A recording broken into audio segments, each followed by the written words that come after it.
Okie doke. Well, good morning, everybody. As I work my way through this topic, I'm going to present the results of a series of trials that we've been conducting on the North Coast, and actually you're going to be the first group to see some of these results. So exciting times. What can be done by beef producers on the North Coast now and into the future? Right now, we're really talking about reducing methane intensity.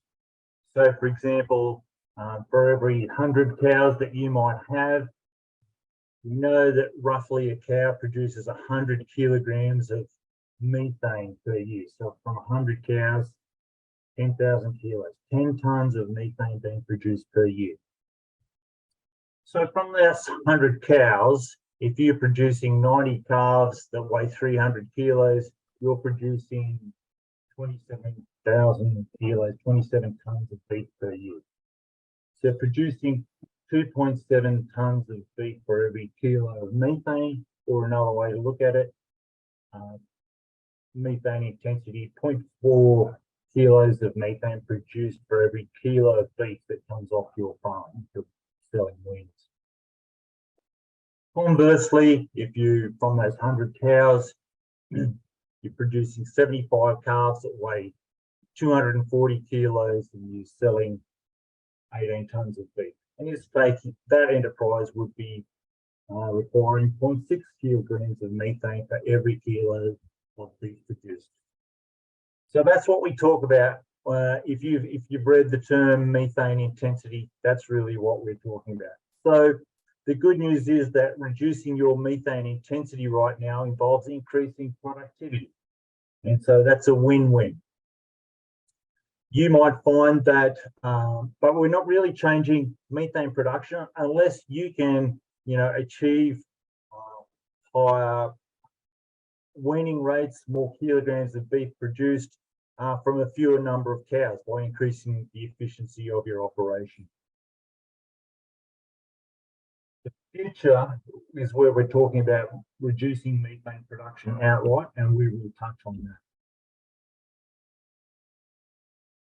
What can we do right now? Well, we've talked about increasing productivity. Fertility is the largest profit driver in any beef enterprise, but especially in a weaner system, which I imagine most of the producers in the room would be involved in.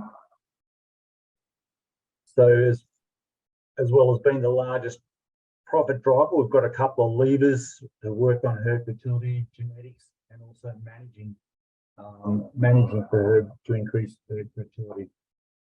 I'm not really going to go into increasing productivity by reducing mortality on your property. You will know all about that, I'm sure, but I will talk a little bit about nutrition as well towards the end.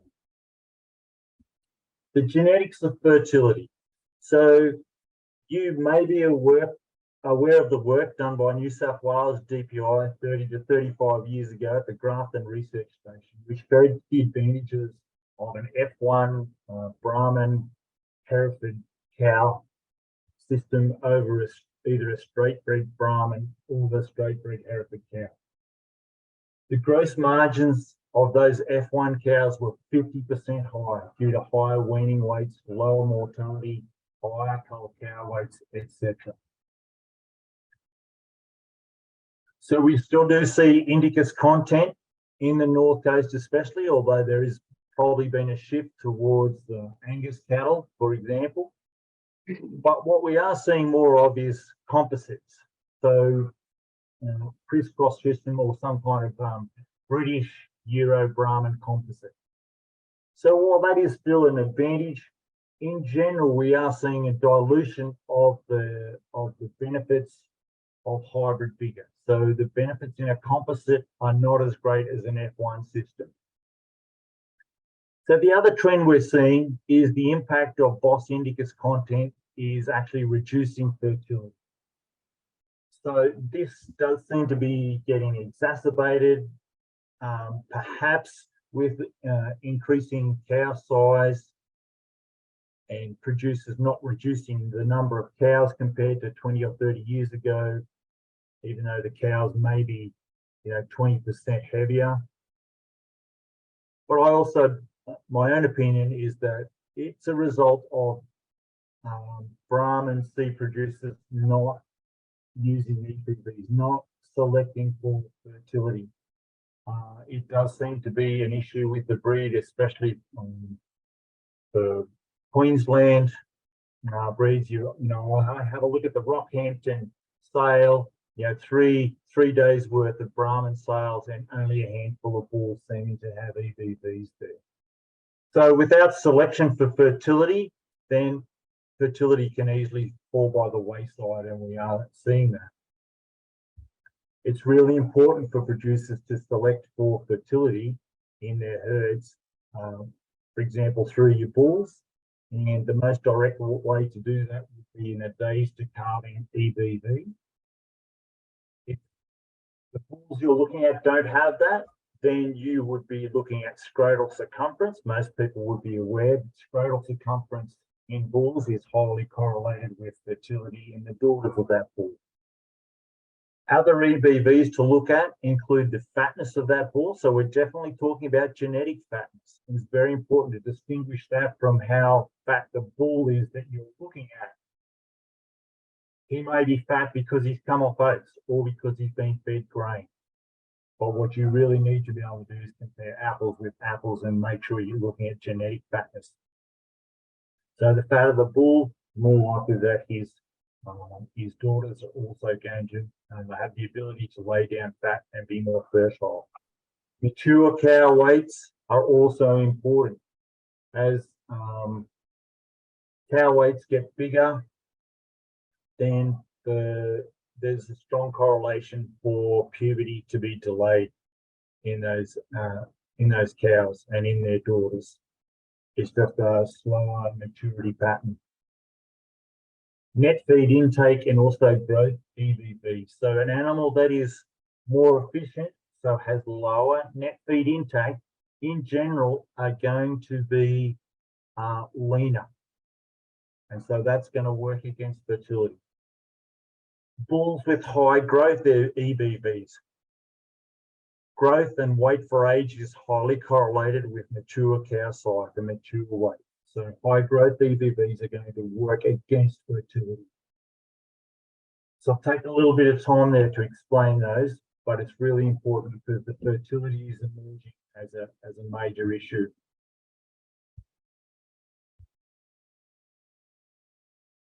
So as well as the genetics of fertility, there's also the management component.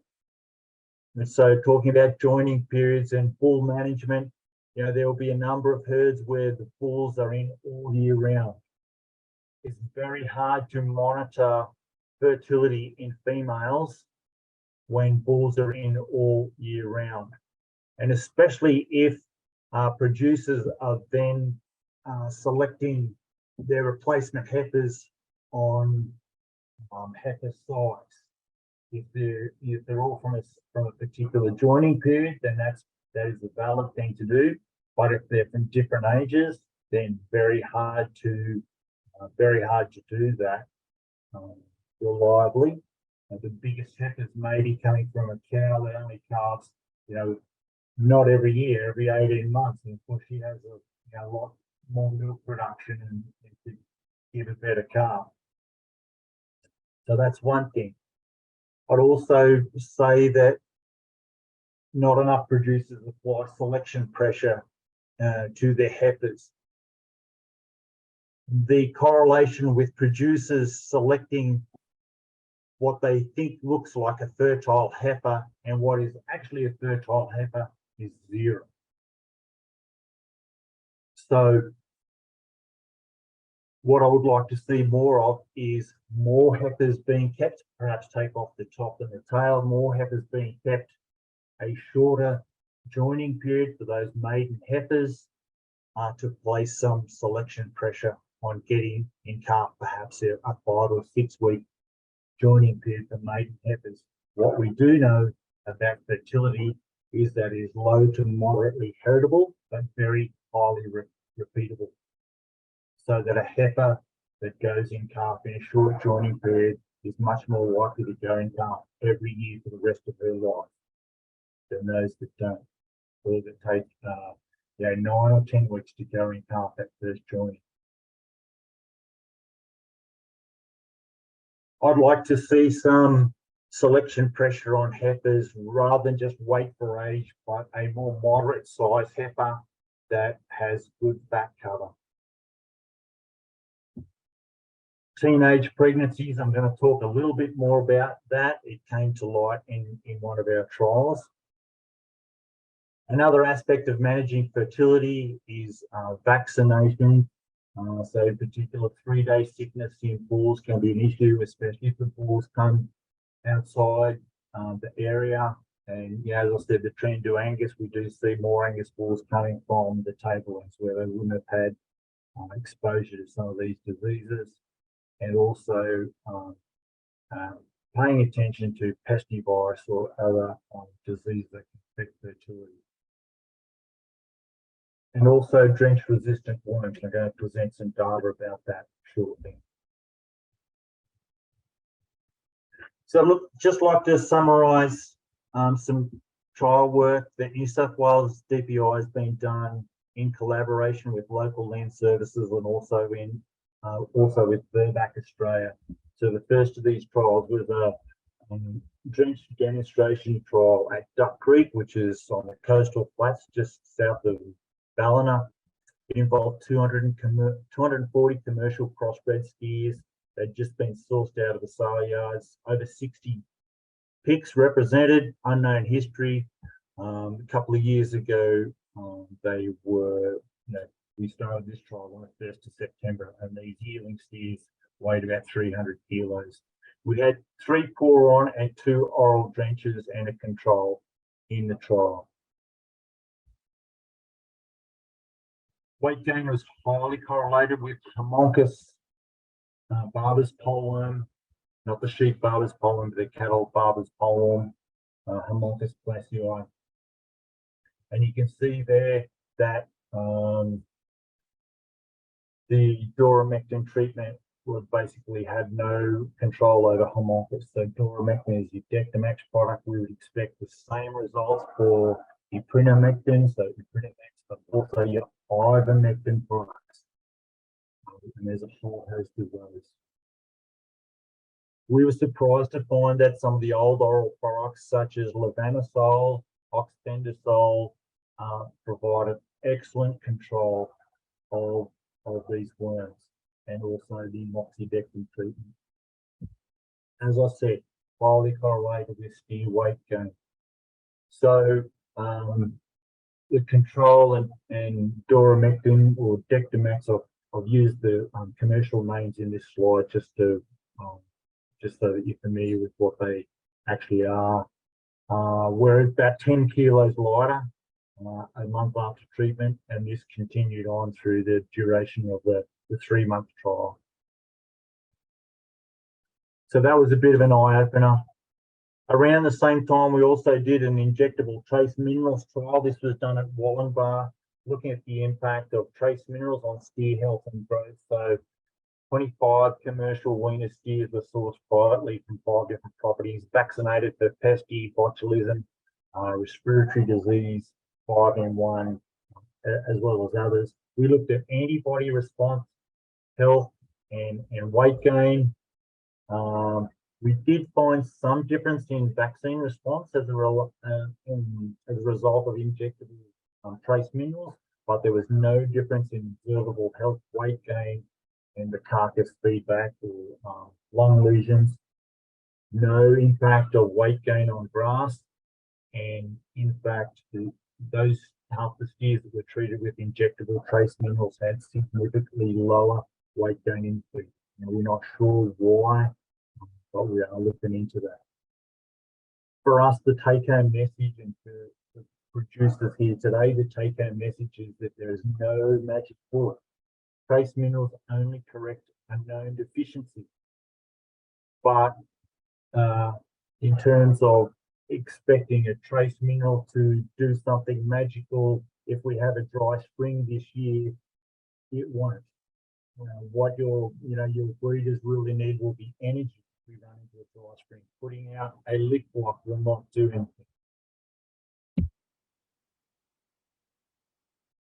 The last trial is we started last year. We looked at injectable trace minerals and drench treatment on heifers. So we sourced around 400 heifers in February last year.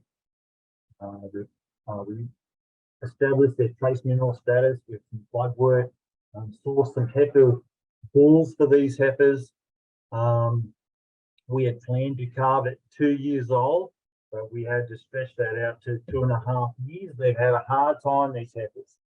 So soon after we got them, or some had actually been impacted on flooding just around the time we were to take ownership, we had to get those heifers out of there, out of the North Coast, and they came to Armidale in a chilly June. So you could imagine how they felt about that. They were here just north of Armidale for about 6 months, and weight gain was negligible over that time, but they just had to do it on their own, no supplements. And one thing we noticed there was 30 heifers out of the 400 had unplanned pregnancies, 7%. These are commercially sourced heifers, and so I had a couple of weekends pulling calves. You can see they're pretty sad looking 16-month-old heifer giving birth to a Charolais cross calf. So this is not only a welfare issue, but a productivity issue that producers need to come to grips with. You know, bad for our trial, but bad for the industry. The table on the right shows the impact of our generic worm control, so injectable bomectin versus what I would call the gold standard for your weaners, which is the Slidectin long-acting plus some kind of an oral drench oxfam or even nilgrove. And you can see the worm egg counts from averaged over the 8 different picks of origin is around about 100% versus 60%. The heifers treated with effective worm control were 15 to 20 kilos heavier throughout the trial.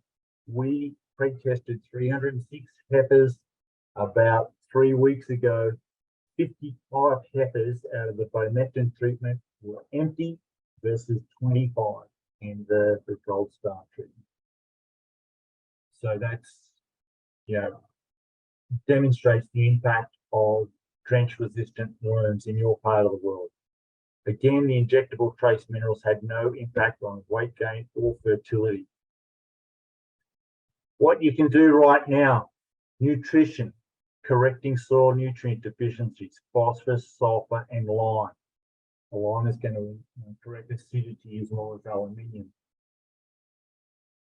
Just a couple of photos from some of the trials that I do on our own property near Tyringham. If you ever go the back road from Grafton to Armidale, so on the right-hand side there, you can see all the blady grass on the right there basically looks dead, and the treatments were either lime at around about 2.5 tons per hectare, super phosphate, and just fire ash out of our fireplace, which also has a liming effect.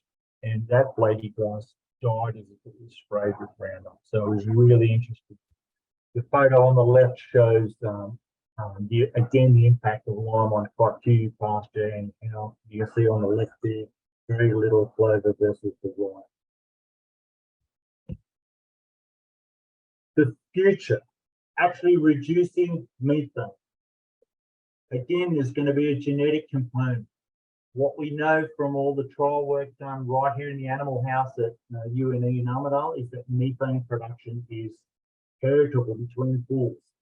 And so as a result of the Southern multi-breed and low methane beef programs, there will be, I would expect that EBBs will be rolled out for methane production in bulls, at least for some breeds. The management component, well, pasture components are going to be really important because they're available to the stock all year round rather than a supplement which we'll have to supply. It looks like from the literature, but we have a major project underway right now to actually confirm and identify in a rapid way those legumes which are going to actually reduce methane production in cattle. They're likely to be non-bloating legumes that are higher in tannins, which will have this low methane potential. Examples relevant to you will be Marku lotus and shore creeping vigna. Now, we are aware of issues with seed availability and cost, and we are investigating possibilities of producing seed from our DPI research properties to help that out. Herbs can also play an role, plantain and chicory, and producers could consider including those whenever you're establishing rye or oats as winter fodder. Reducing methane with supplements is getting all the headlines. There are numerous supplements being trialed, and these are at all different stages. There's a snippet of the game-changing burger from Grilled Burger Chain right now, which is available, and these cattle have been, I think the last couple of months, have been on a seaweed-infused diet, I think at King Island in Tasmania. A large range of other supplements are being trialled right around Australia.